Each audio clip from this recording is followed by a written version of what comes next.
Alright, so if you don't know, well, I mean, obviously you know, you clicked on the fucking video. I don't know why I say that in the beginning of every video, but yeah.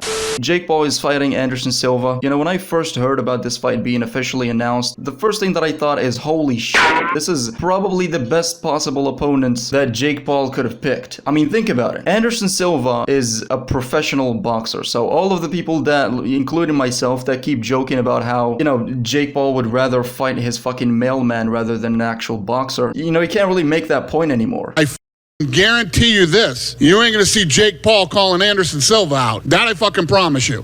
Especially when Silva, not only is he legitimately good at boxing, but he's also a UFC legend. He's a former middleweight champion that defended his title from 2006 to 2013. I think it was 16 consecutive wins or something like that. Literally one of the most infamous names in combat sports, but he's bald. Well, I mean, he's also 47, which I think those two things, the fact that he's bald and he's 47 years old, is really the only two disadvantages that he has going against Jake Paul, who's 24 years old.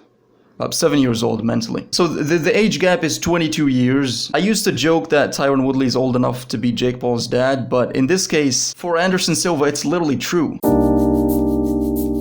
So besides the fact that Anderson Silva is a UFC legend and the fact that he's a professional boxer with a record that's not so different than Jake's, the reason why he's probably the best possible opponent for Jake Paul, especially for Jake Paul's career, is because there's virtually no risk to fighting him. I mean, just think about it. If Jake Paul loses, well then of course he lost. It's Anderson Silva, he's one of the most incredible fighters to ever do it. But if he wins, well then holy shit, Jake Paul just beat Anderson Silva. Like in this scenario, Jake Paul literally takes barely any risk. Reputation wise, obviously, I'm not talking like physically. Of course not everybody, but I think a lot of people are gonna overlook the age difference. Jake Paul is 24 and arguably in the beginning of his prime. Anderson Silva hasn't been in his prime since the light bulb was invented. Like, the more I think about it, the more I'm just so impressed by how smart Jake is for choosing Anderson Silva to fight instead of Hasim Rahman Jr. or Tommy Fury. And no disrespect to both of those guys, but at least in comparison to Anderson Silva, they're complete nobodies. Plus, they carry a lot more risk on Jake Paul's reputation. You know, if you get beat by Anderson Silva, like I said before, of course, he's one of the greatest of all time. People are gonna give you excuses, but if you get beat by Tyson Fury's little brother, you know, it's just not the same. Oh, honestly, it feels absolutely amazing. Thank you to all these great fans who's turned out.